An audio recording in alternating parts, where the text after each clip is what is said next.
Hey there and welcome. This is Mr. Sailors, and today we don't have a one-hit wonder. We have a Grammy.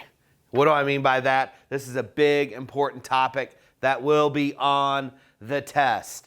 It is all about monetary policy. And the thing we need to remember that it is broken down into two different segments. First one is limited reserves, that old regime. And you need to be able to identify what's going on under limited reserves. Feel free to pause right here and look at it right there. Make sure we know our definitions, open market operations, and of course, how is that going to affect money supply and thus interest rates.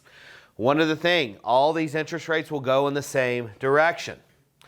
But here's the point we want to mention is ample reserves. This is what's happening right now with the Fed. This is what they do. Feel free to pause. Now, what do they do here? They are going to, the Fed or central bank will adjust administered rates, right? They control that. And the particular one they control is the IOBR, the interest on bank reserves. This is then going to influence the policy rate, which is basically the federal funds rate. So you got to be able to identify these and, of course, to define these. And I think this year, 2024, you're going to have to draw the ample reserves graphs. And we see right here in a recessionary gap, the Fed is going to lower interest rates. This is what it's going to, this is how you would graph it. Notice you keep this the same. And this is what they would do in an inflationary gap to solve it. They would raise interest rates. And we see what's going on here. We have our dashes. We have our directional arrows. This is what's going on. And generally from this, I predict they're going to ask you, based solely on the change in interest rates, what is going to happen? And here's what we see right here. So pay attention to this.